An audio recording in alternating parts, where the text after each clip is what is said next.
প্ৰিয় বন্ধু বান্ধৱীসকল, আজি আৰু এটা ভিডিঅ' লৈ আহিলোঁ আৰু আজিৰ ভিডিঅ'টো হ'ল এজন বন্ধুৱে মোক ফোন মাৰি দুটা তিনিটা কথা সুধিছিল। সেই দুটা তিনিটা কথাৰে আমি এনসাৰ দিবলৈ লৈছোঁ।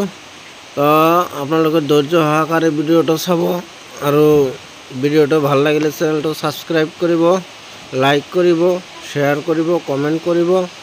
তো এজনে মোক সুধিছে, নিশ্চয় সিয়ে মোৰ ভিউৱাৰ্ছে হয়, যে দাদা আপুনি কেইটা ছাগলী দি ফাৰ্ম আৰম্ভ কৰিছিলে আৰু বৰ্তমানৰ ছাগলীৰ সংখ্যা কেইটা?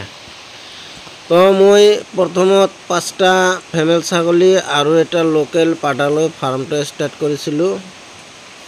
কিন্তু এই সময়ত মোৰ ফাৰ্মত ছাগলীৰ সংখ্যা আছিল 50টাতকৈও অধিক আৰু এতিয়া মোৰ ফাৰ্মত ছাগলীৰ সংখ্যা আছে সৰ্বমুঠ 13টা।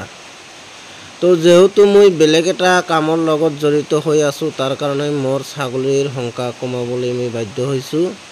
কিন্তু লছৰ সন্মুখীন হোৱাৰ কাৰণে আমি কিন্তু ছাগলীৰ ফাৰ্মটো সৰু কৰা নাই। মই বেলেগ এটা কামৰ লগত জড়িত।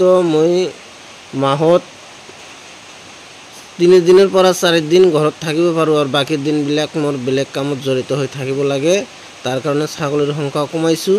আৰু ছাগলীৰ ব্যৱসায় যে এটা ভাল লাভালাভ আছে, সেইটো মই আগতে কৈছোঁ, আজিও কওঁ। তো যি কথা মোক সুধিছিল, সেই কথাৰ কাৰণে আজি ভিডিঅ'টো বনাবলৈ বাধ্য হৈছোঁ। তো যি কি নহওক, আজিৰ ভিডিঅ' এইখিনিয়েই।